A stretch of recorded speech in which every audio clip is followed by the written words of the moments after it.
I'm Elke Harper, 28, and 5 years ago, I started a tech company from nothing but a dream and a cramped studio apartment in Chicago's Logan Square. The city's hum, honking cabs, the L train's screech, and the buzz of ambition felt like my heartbeat. With a computer science degree earned through scholarships and late-night diner shifts, I built a software platform that revolutionized supply chain management for mid-sized companies. Those early days were brutal. 18-hour coding marathons, ramen for dinner, and rejection emails that stung like paper cuts. But grit paid off. By year 3, my company had 20 employees. Now we've got 100 with sleek offices in Chicago, Denver, and Austin. Every milestone felt like proof I could carve my place in a world that didn't hand me anything. Then I met Nathaniel Prescott, Nate, at a fintech conference in Boston. The Seaport District's glass towers gleamed under a crisp autumn sky, and I was presenting our latest software to a room of suits. Nate, 30, a financial analyst with sharp hazel eyes and a disarming smile, approached me afterward.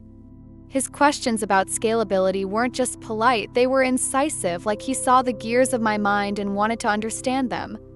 We swapped business cards, and by the next evening we were laughing over lobster rolls at a waterfront bistro. He was different, ambitious but kind, grounded despite his polished Brooks Brothers suits. Our connection sparked fast, fueled by late-night talks and shared dreams. He brought me coffee during 2 a.m. coding sprints and cheered every contract I landed. I thought I'd found my partner in every sense. A year and a half later, under a starlit rooftop in Back Bay, Nate proposed with a vintage emerald ring, a Prescott family heirloom. My heart soared, yes, spilled out before I could think. I was in love, dizzy with it. But Nate's vague mentions of his family's traditions nagged at me like a shadow I couldn't quite see.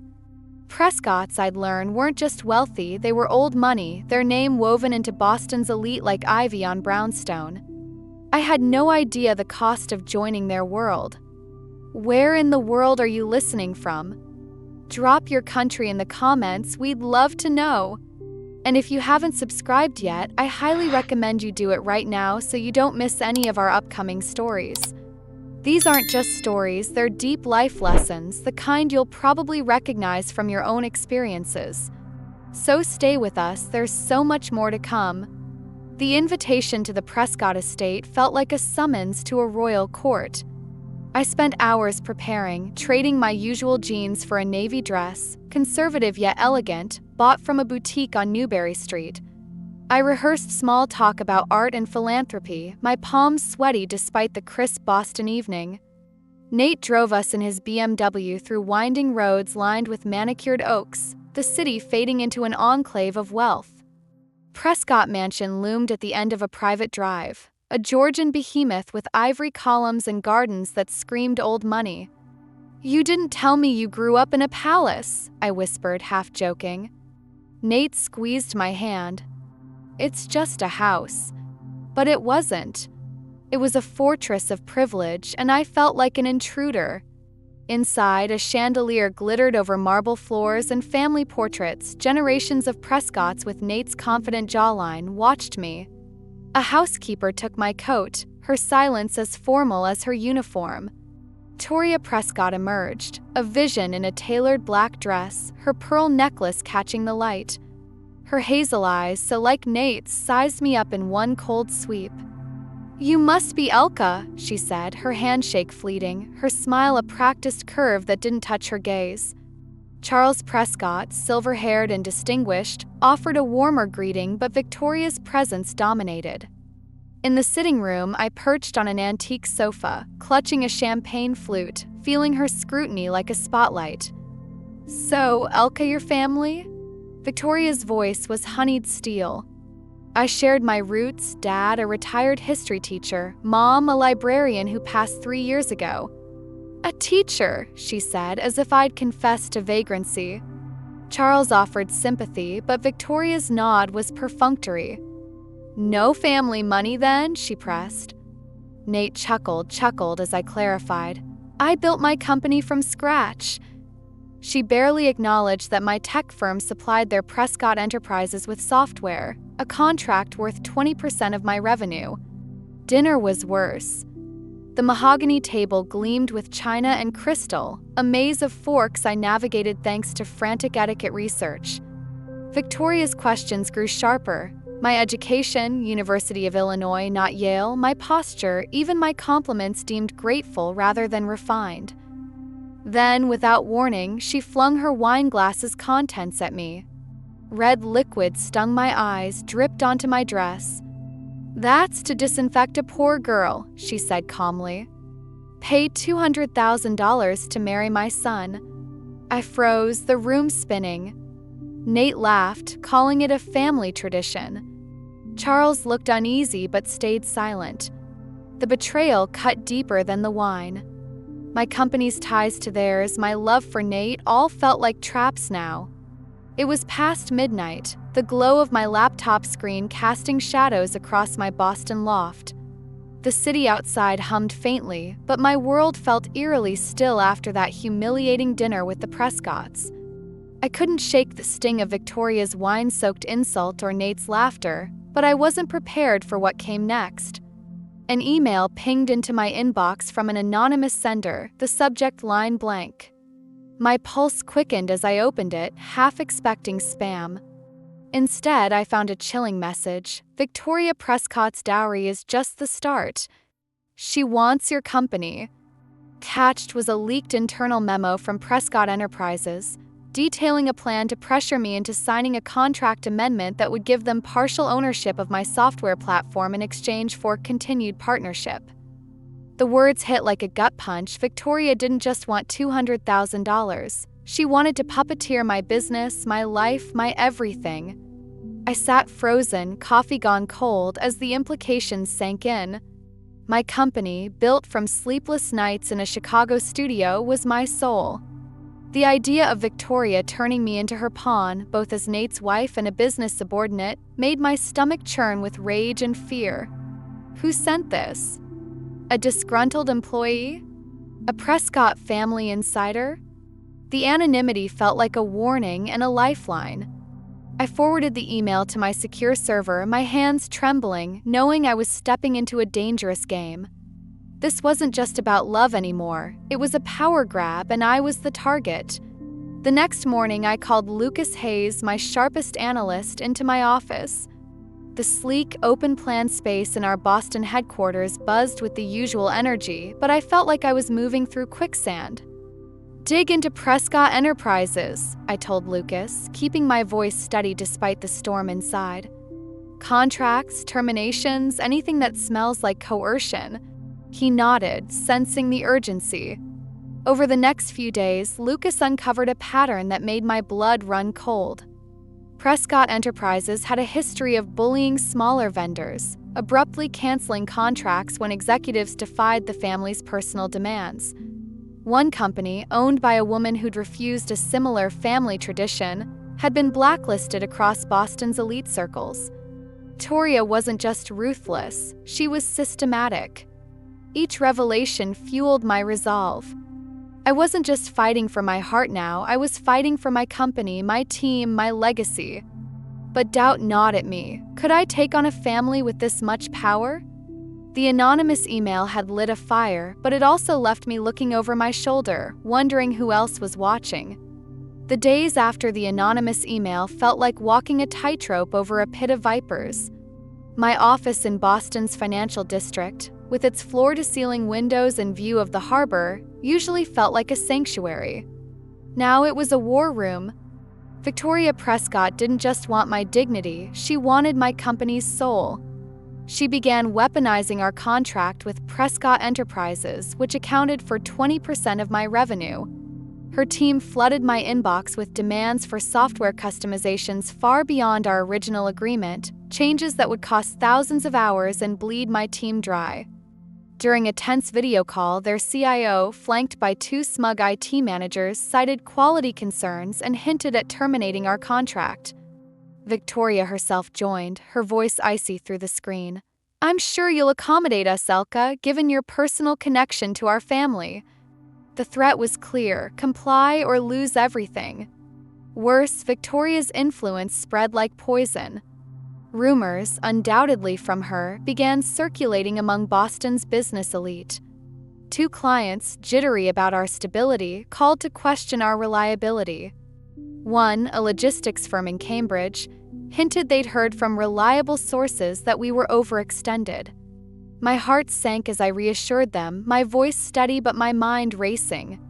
Each call chipped away at the reputation I'd built over 5 years, from Chicago's gritty startups to this gleaming office.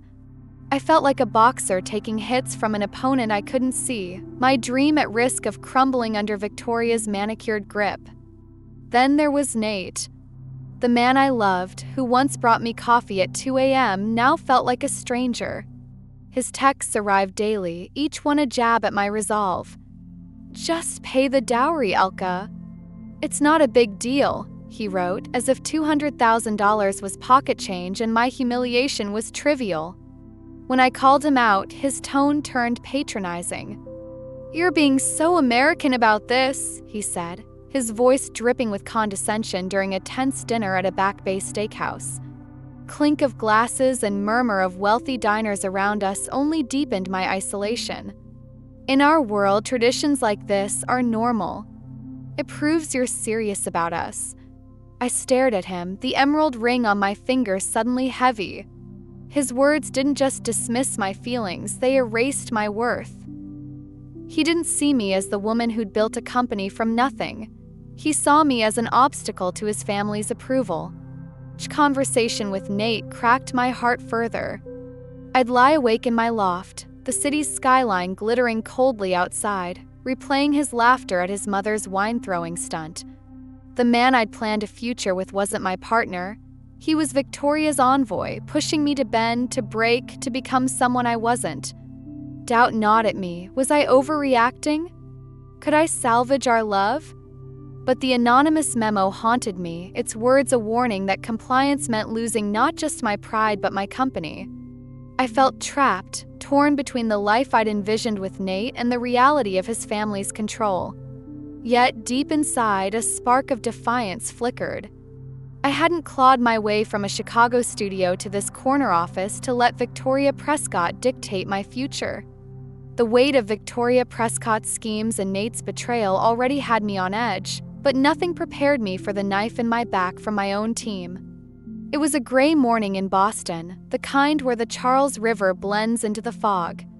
My office, usually a beacon of control with its minimalist decor and harbor view, felt like a cage. I was reviewing Lucas Hayes' report on Prescott Enterprises' shady practices when an alert from our internal server flagged unusual activity. Someone had accessed sensitive technical specs for our software platform, data only my core team could reach. My stomach dropped as I traced the breach to Daniel Pierce, my head of software development, a man I'd trusted since our startup days in Chicago. I called Daniel into my office, my heart pounding beneath my tailored blazer. He slouched in, his usual confidence replaced by a nervous tick in his jaw. "What's going on, Daniel?" I asked, sliding a printout of the server logs across my desk. His face crumpled, and before I could press further, he broke. "It was Victoria Prescott," he confessed, voice cracking. "She offered me a job at Prescott Enterprises, a huge salary, if I gave her dirt on our software's vulnerabilities." He admitted to leaking data to give Victoria leverage to claim our platform was unstable. Financial pressure, medical bills for his mother, had pushed him to betray me. Each word was a shard of glass in my chest. Daniel wasn't just an employee. He was family, someone who'd coded beside me through 3 a.m. deadlines. Now, he'd handed my enemy a loaded gun. I wanted to scream, to fire him on the spot, but rage gave way to cold calculation. Victoria thought she'd outsmarted me, but I could turn this against her. "You're not fired," I said, my voice steady despite the storm inside. "But you're off development. You'll handle documentation, low-level work until I decide what's next." Daniel nodded, tears in his eyes, but I wasn't done. "You're going to help me fix this," I added. I instructed him to feed Victoria false data, exaggerating minor bugs to make our software seem flawed but fixable, buying me time to secure new clients. It was a gamble, but I needed to keep her off balance. As Daniel left, I sank into my chair, staring at the city's skyline through the fog. The betrayal cut deeper than Victoria's wine throwing or Nate's dismissal. My company was my fortress, and now it felt infiltrated. Doubt crept in. Could I trust anyone? But I pushed it down. I'd built this from nothing. I wouldn't let one traitor tear it apart. Victoria wanted a puppet, but she'd get a fighter. The Boston Convention Center buzzed with the energy of the annual Tech Innovators Summit, its glass atrium glittering under a rare sunny November sky. I stood backstage, heart racing, adjusting my blazer as I prepared to pitch our supply chain software to a sea of investors, tech moguls, and industry peers. My slides were polished, my data airtight, but the weight of Victoria Prescott's schemes and Daniel's betrayal clung to me like damp fog. I stepped onto the stage, the spotlight hot, the crowd a blur of tailored suits and expectant faces. For 20 minutes, I owned the room, detailing our platform's predictive analytics with the confidence of someone who'd coded it herself in a Chicago studio. Applause followed, and I exhaled, ready for questions. Then I saw her. Victoria Prescott, elegant in a cream Chanel suit, rose from the third row, her smile sharp as a blade. "Ms. Harper," she began, her voice carrying through the microphone with cultured precision, "your company's growth is impressive, but isn't it heavily reliant on major contracts like the one with Prescott Enterprises? How stable is your business without such anchors?" The room hushed, sensing the barb. My throat tightened. She wasn't just questioning my company, she was sabotaging it, planting doubt among the investors I needed to survive her attacks. I glimpsed Nate in the crowd, his face unreadable, and felt a pang of betrayal. I gripped the podium, my knuckles white, but years of clawing my way up steadied me. "Great question, Mrs. Prescott," I said, my voice clear, a smile masking my fury. "Our growth comes from innovation, not dependency. We've diversified our client base with new partnerships pending because we value collaboration with those who respect integrity over leverage." Crowd murmured, catching my veiled jab at her ethics.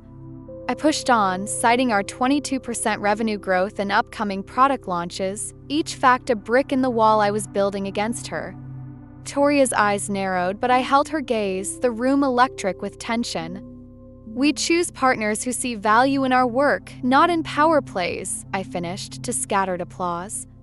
Backstage, my hands shook as I sipped water, the adrenaline crash hitting hard. Victoria's public attack wasn't just personal, it was a calculated move to undermine my credibility before I could secure new clients to replace her company's contract. But her audacity lit a fire in me. I'd been tiptoeing around her threats, hoping to salvage something with Nate. But no more. That moment, under the bright lights of the convention center, crystallized my resolve. I had to cut ties with Prescott Enterprises, no matter the cost. Victoria wanted a spectacle. I'd give her a reckoning. The fog of betrayal, Nate's dismissal, Daniel's duplicity, Victoria's public ambush had nearly drowned me, but I was done playing the victim. In my Boston loft, the city's skyline glinting like a challenge through my window, I resolved to fight back. I wasn't just saving my company, I was reclaiming my life. My first call was to Claire Bennett, my best friend since our college days at the University of Illinois. Over coffee at a cozy Beacon Hill cafe, the aroma of espresso grounding me, I poured out everything. The wine throwing, the dowry, the leaked memo, the conference humiliation. Claire's eyes widened, her usual humor replaced by fury. "They're predators, Elke. You don't negotiate with wolves, you outsmart them." Her words were a spark, igniting my resolve to turn the tables. Next, I met Maggie Thornan, my former business professor and mentor, at her office in Cambridge.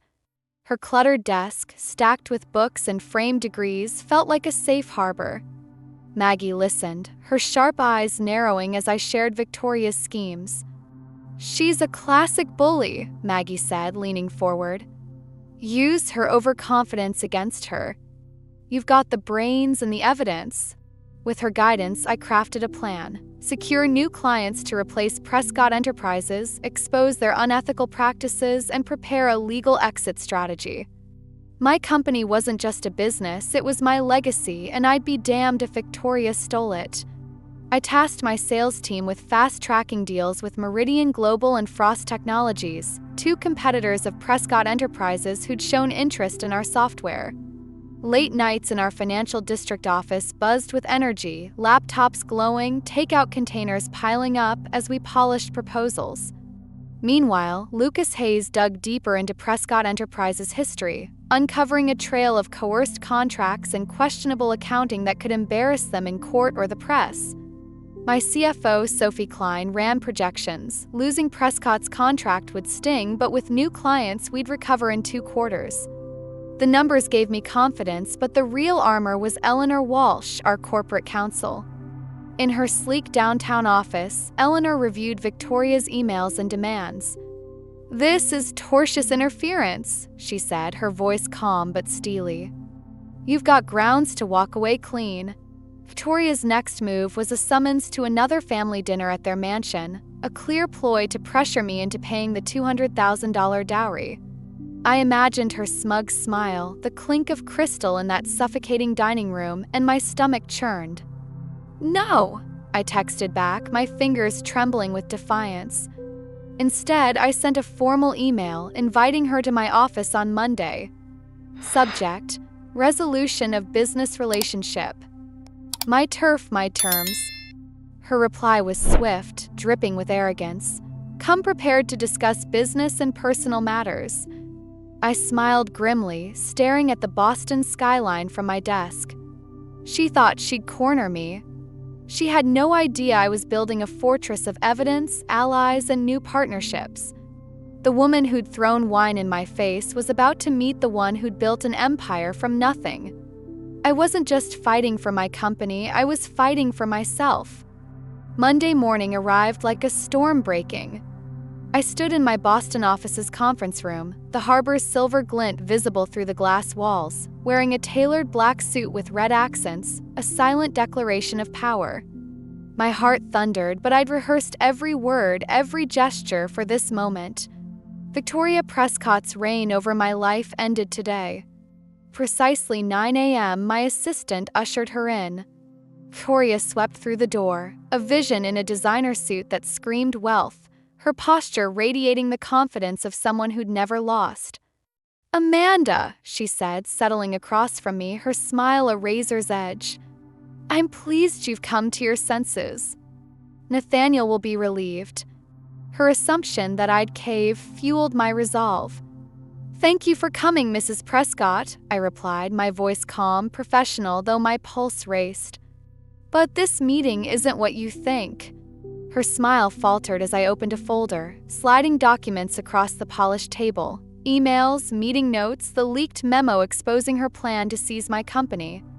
"Your demands for uncontracted software changes, threats to my reputation, and attempts to coerce me personally constitute unethical conduct," I said, each word deliberate. "Effective immediately, my company is terminating all contracts with Prescott Enterprises." Victoria's eyes narrowed, but I pressed on, placing another folder before her. "My team uncovered questionable accounting and labor violations at your company. Fighting this termination would expose those." Her composure cracked, a flush creeping up her neck. "You're making a grave mistake," she hissed. "Prescott Enterprises is your lifeline." I leaned forward, holding her gaze. "Not anymore. I've signed contracts with Meridian Global and Frost Technologies, your competitors. They value my work, not my submission." The mention of her rivals hit like a slap. Her lips parted, stunned.